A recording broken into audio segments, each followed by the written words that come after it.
Welcome to the Engrafted Word, with a mandate to go into all the world and preach the gospel to every creature, making disciples of all men, teaching them to obey everything Jesus has commanded, preaching righteousness, holiness, and the pursuit of consecration, without which no man shall see the Lord. Presented by Engrafted Word Church. And now, Pastor Christopher McMichael. God was meeting the Hebrews where they were. That's what we want to see over and over and over and over and over again. God was meeting them where they were. Trying to take Genesis and bring it to modern day science is going to ruin interpretation. This is just another line of evidence that confirms we don't need to read Genesis 1 and 2 like a young earth creationist. And I'm not against that. I am a geologist, so I'm not a young earth guy. Somebody called young earth creationism folklore science, designed to appease the emotionally unstable. It was a hard word from a scientist, a Calvinist. Those Calvinists are so mean. The veil symbolism and familiar deities. All right, let's talk about some pagan deities. The Egyptian goddess Nut represented the firmament. This is from, I have a huge book on Egyptology, a huge book on the gods and goddesses of Egypt. It's an amazing work. I spent about 5 hours reading it yesterday. The Egyptian goddess Nut represented the firmaments which separated the earth from the encircling waters of chaos out of which the world had been created. That's Genesis chapter 1. She represents the firmament which separated the earth from the encircling waters of chaos, the waters of chaos out of which the world had been created. This is common ancient cosmogony. Genesis copies it to explain how God did what he did. She was also called the Great Sky, this goddess called Nut. She is represented as a naked blue woman covered in stars outstretched over the earth. She came to be representative of the resurrection of the dead, and the dead became stars set in her body. This is how the Jews, called Hebrews, would have viewed things. They knew who she was. They knew what she symbolized. So keep all that in mind. Recent astronomy has proposed a fascinating reason for this depiction in her mythology. So here she is. This is a very common picture. That's her. Nut is bent over the world, and that is Shu holding her up, and at the bottom is Geb. Shu is a deity that separated the waters from the waters and made Geb, Nut's husband and brother, separate. So you have three deities at work here, and you have winged creatures supporting them on each side.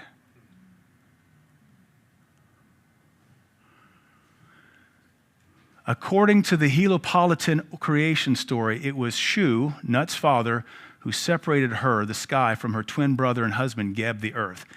They separated the waters from the earth at creation.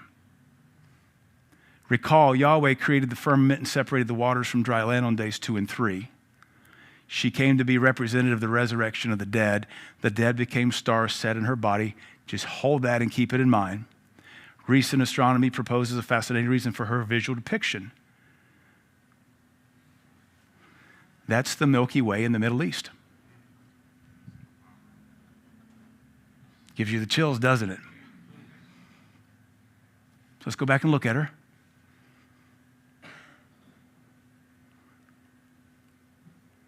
She's bent over. And actually, some of the pictures I've been able to pull, you can kind of see legs, and you can kind of see a bosom and hands.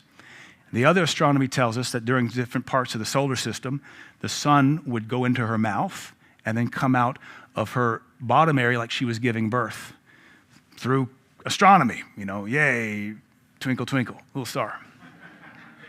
But honestly, you're living back then, what else you got to do? There's no Netflix, and there's no light pollution. Yeah. So everybody's got a hobby called stargazing. Here's another depiction of her. There is Shu holding her up, Geb beneath, holding her up, supporting her, separating her, the waters and the sky from the cosmic sea, allowing Geb, earth, to separate and make room for life. She became later identified as a winged goddess because in Egyptology, winged creatures symbolize protection, holiness, power. So she's not just this giant lady laying over, she's also showing her wings now spreading over the cosmos. I like this one, same herd, that is also nut. The colors I love. That I think that is from Tutankhamun's tomb. I think that's part of the treasury list that was found with the Pharaoh Tutankhamun, King Tut. So an Egyptian-inspired veil. Make a special curtain of finely woven linen. Decorate it with blue, purple, and scarlet, thread with skillfully embroidered cherubim. The colors of the night sky, covered in holy winged creatures, like nut. Why? Because that's how they understood the cosmos. Blue, purple, red. Winged creatures that symbolize the sky, the firmament. How would this understanding affect hermeneutics? If you don't realize that this is what they're aiming for, and this is the foundation of Hebrew understanding, when God says, this is how you worship me, then you jump to modernity, us, and we say, oh, a curtain that's blue, red, and purple, covered in winged creatures.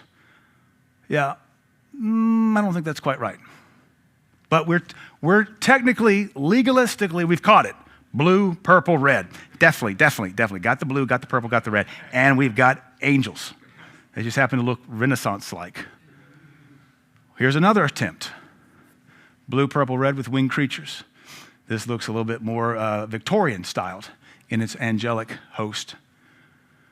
Here's a more modern one, but you still have blue, purple, and red with winged geffins. I'm not really sure where the winged lion comes in, but you can see if you don't understand the cosmogony, understand the ancient Near East, it affects our interpretation.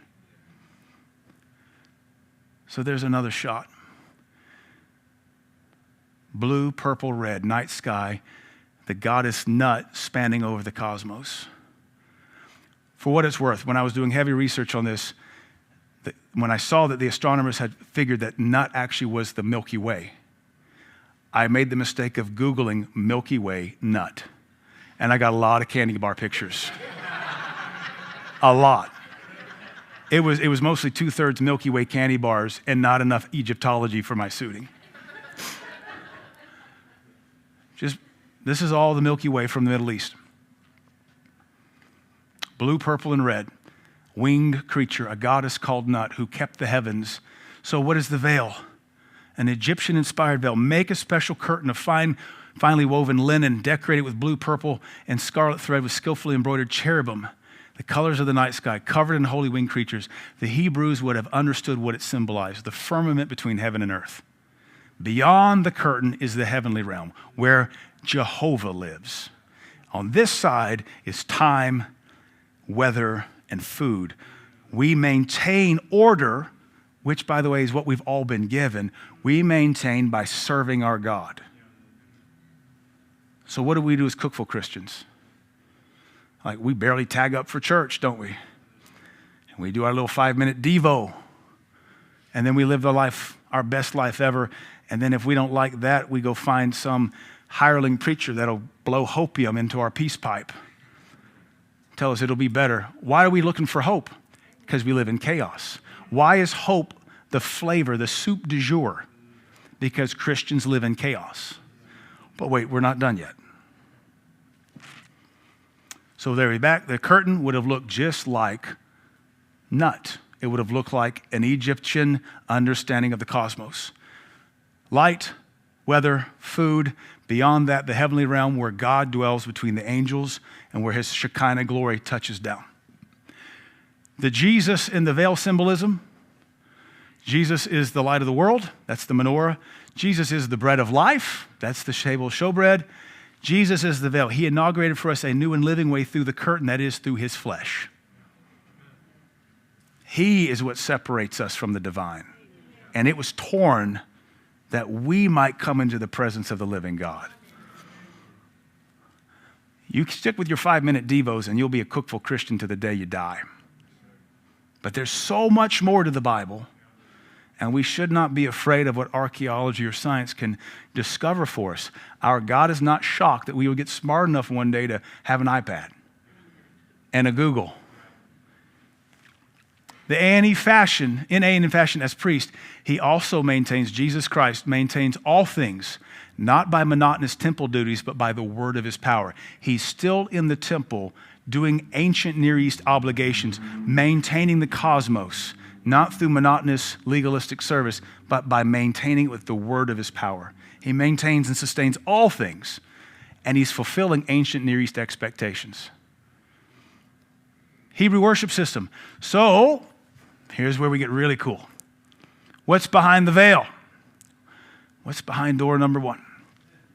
The presence of God in the ark.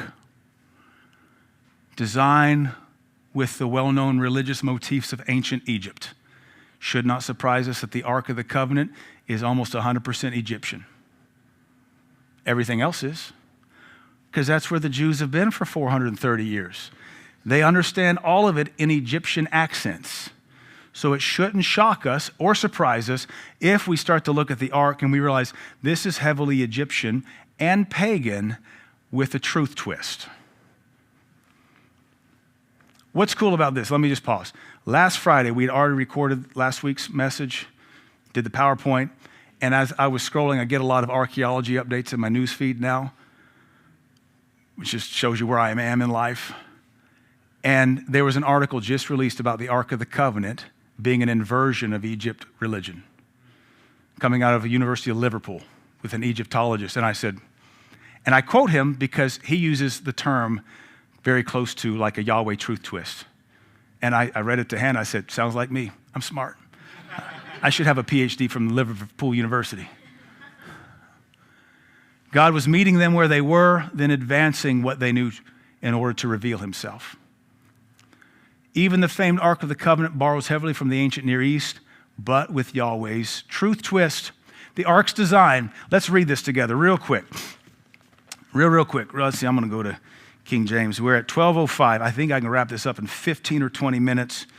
If not, some of y'all skipped church and it was home church last week. We'll just make up for it. You owe God some rollover minutes, so you'll be fine. Exodus 25, verses 10 through 22, New Living Translation. I'll just read it to you. Have the people make an ark of acacia wood, a sacred chest 45 inches long, 27 inches wide, 27 inches high. Overlay it inside and outside with pure gold and run a molding of gold all around it. Cast 4 rings and attach them to its 4 feet, 2 rings on each side. Make poles from acacia wood and overlay them with gold. Insert the poles into the rings at the sides of the ark to carry it. These carrying poles must stay inside the rings, never remove them. When the ark is finished, inside it, place inside it the stone tablets inscribed with the terms of the covenant, which I give to you. Then make the ark's cover, the place of atonement, from pure gold. It must be 45 inches long, 27 inches wide. Then make 2 cherubim from hammered gold and place them on the 2 ends of the atonement cover. Mold the cherubims on each end of the atonement cover, making it all one piece of gold. The cherubim will face each other and look down on the atonement cover. With their wings spread above it, they will protect it. Place inside the ark the stone tablets inscribed with the terms of the covenant, which I will give to you. Then put the atonement cover on top of the ark. I will meet with you there and talk to you from above the atonement cover between the gold cherubim that hover over the ark of the covenant. From there I will give you my commands to the people of Israel. So one question comes along. Those are pretty loose details, and Moses had Moses had every idea what to do. He's describing what he already knows. It's not like if I'm building a piece of furniture for God and the details are that generic, Lord, can I have some more? But the reason is he knows exactly what this is because Moses spent 40 years in Egypt. 45 inches, 27 by 27, acacia wood chest, overlaid with gold inside and out. The lid was made of solid gold with 2 gold cherubim crafted, designed to stand over it. The cherubim will face each other, look down on the mercy seat with their wings spread above it. They will protect it. The pole's design is critical and often overlooked. Cast 4 gold rings and attach them to its 4 feet.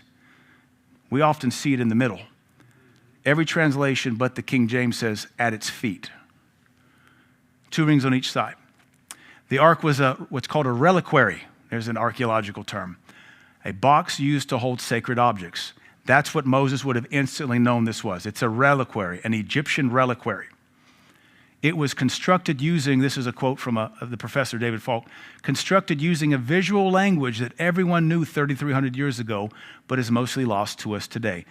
Substance communicates, right? We know everything has a voice. The ark is classified as sacred furniture. This is important because furniture determines the purpose or the function of a room. If you put a bed in an empty room, what does it become? What? We do this in America. If you put a couch in a room, what does it become? A living room. If you put a dining room table in a room, what does it become? Dining room. If you put a bath in a room, what does it become? If you put a bunch of junk and trash in a room, what does it become? It becomes an emergency call to you're insane. It becomes a call for help. Sacred furniture makes a room sacred. Common furniture makes a room common. Emblems help to distinguish the purpose of furniture. Sacred pieces will be covered with sacred iconography. Common sense, right? What do you put on the ambulance? You put the caduceus staff. And 911 to symbolize what? This ain't an Uber run. Can we see Egyptian influence on the ark? Hang on to your seats. The goddess Nekhbet was a winged deity, often as a vulture, who created holiness between her wings. The goddess Ma'at likewise created sacred space between her wings. Ma'at personified the concepts of truth, justice, and cosmic order. She represented the universal order that was established at creation. That's the winged goddess, Ma'at. Another winged goddess was Nephthys. She was a funerary deity and was believed to protect the dead. She and the god Isis are often depicted on coffins to protect the interned in the afterlife. They're always depicted with their wings stretched forward to produce a covering of protection, which makes me think about Psalm 91, under his wings. It's an ancient concept. Wadjet, that's fun, was a snake goddess with wings, and he often hangs out with Nekhbet. The two of them are associated. Winged deities are prolific in Egyptian cultic practices. Cultic just means the religious system. Their outstretched wings symbolize protection, holiness, and sacredness, and under their wings was holy ground. The use of these symbols created sanctity or sacred space or sacrosanct territory. So here is Nekhbet with her wings before an Egyptian princess holding an anka. Here is Nekhbet and Widget as a vulture and as a snake. That is a mummified pharaoh, so they're protecting him in the afterlife. This is a funerary chess piece, but you see the wings, and everything in between is holy. Here is the next one, Ma'at, double winged, standing in order to protect and to create holiness. Also Ma'at, facing each other now, protecting something. I don't know what that is. So here's Nephthys on Tutankhamun's sarcophagus container. We'll zoom in so you can see the winged outreach. Every corner, Nephthys on one end, Isis, the god Isis on the other end. So they create four corners of holiness and protection, and this is where Tutankhamun's famous golden sarcophagus was inset. So we're seeing similar motifs: sacredness, winged deities, protection, holiness, sacred furniture. This is a very famous frieze at the tomb of Amun-Ra, somewhere in Egypt. It ain't in Baxter, that's for sure. It's massive, and this is called a bark. You can see all the Egyptians carrying basically like a palanquin. You know what a palanquin is?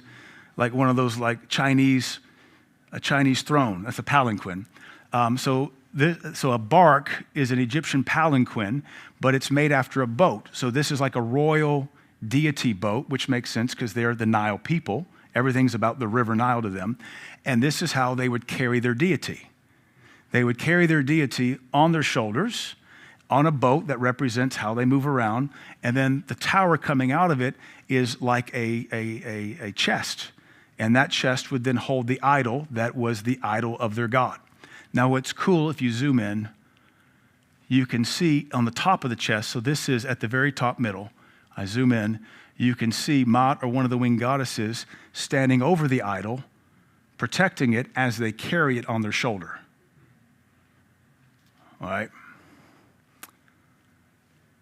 Like the Ark of the Covenant. Winged deities, a reliquary, container of God in all that is sacred, except not deities, cherubim.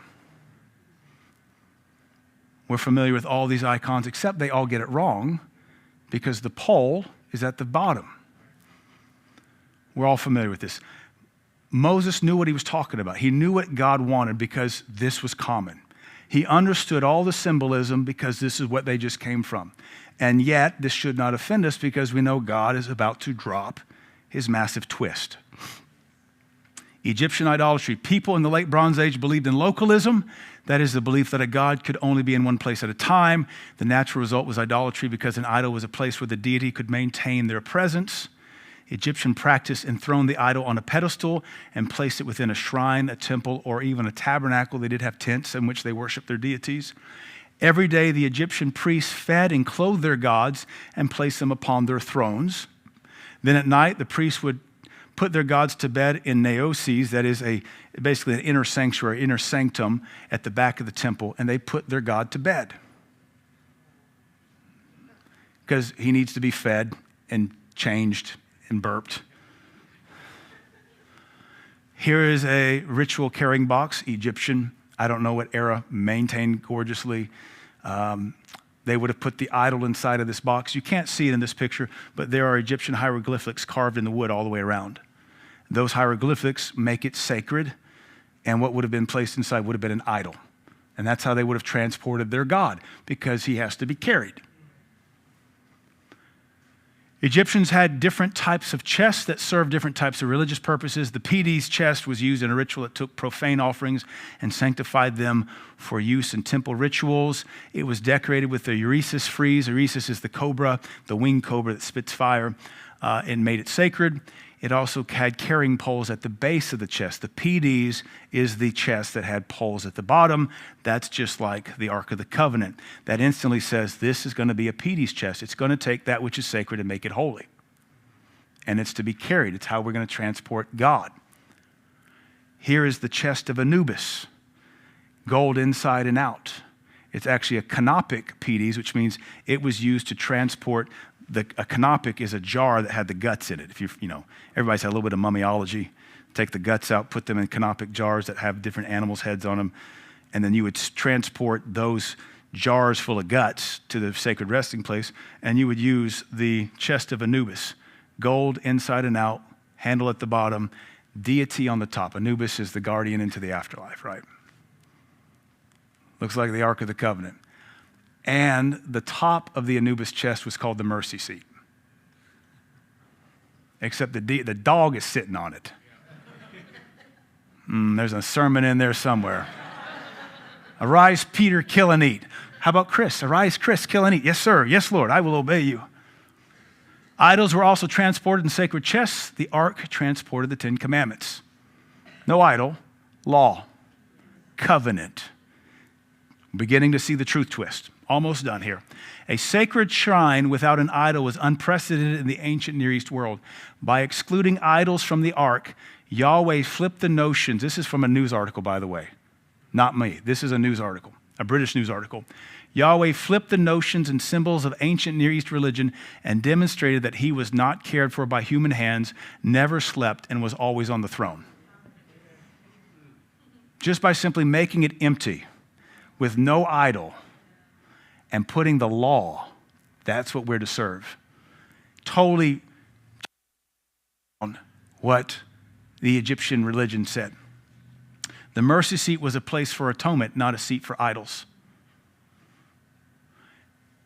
Another article, if Falk is correct, that's the Egyptologist I've read after, the ark's design reveals a deliberate theological innovation. a sacred object built to reject the religious norms of its times while still using their symbols to mark it as holy. His theory implies that the Israelites did not just abandon Egyptian religion, but they intentionally weaponized its symbols against it through the ark. The biblical relic would then function as a theological rebuke, a statement that the Israelite God was superior to Egyptian gods because he required no idol and because his presence was not confined to a statue. So here's Egyptologist David Falk himself. Even though Yahweh is not bound to human limits, he condescended to mankind, deferring to human expectations of divinity. The cherubim had wings that stretched out over the mercy seat, and the Shekinah glory met with man from between the wings of the cherubim above the ark. God did not try to change the beliefs of the people before engaging them, but instead respected human frailty and human notions of the divine, inverting or modifying those beliefs to teach humanity new ideas about himself. The ark, this is me now, the ark is a deliberate rejection of idol worship, a way of saying that God's presence cannot be captured in a statue. The fact that the 10 Commandments were contained within the ark instead of an idol was revolutionary. It meant God's word and covenant with man was supreme. It took a key Egyptian symbol and stripped it of its defining function, replacing an idol with the law and the atoning blood. To be continued. So, here's the takeaway. Clean out your pantry. Organize your checkbook. That garage that doesn't know what it means to have a car in it, that would be a good place to begin bringing cosmic order to your life. I would almost teach some of you spouses to surreptitiously undermine the hoarder and just once a month, once a week, make a box disappear. See if it's ever noticed. I'm available for marriage counseling in 6 months.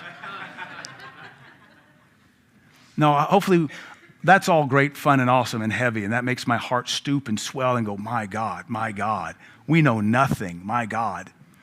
But if we don't have a practical takeaway, it's pointless. But here's the takeaway. You and I are authorized as royal priests to maintain what God has given us. He's given us the kingdom, a kingdom of order, a kingdom of peace, a kingdom that wants people to come to know God. So we don't just preach the gospel. That's not just the kingdom. Maintaining peace. When you travel the world and you're in other cultures, you can tell where Christianity has left the kingdom and where they're still coming out of bone-in-their-nose theology. You can feel it.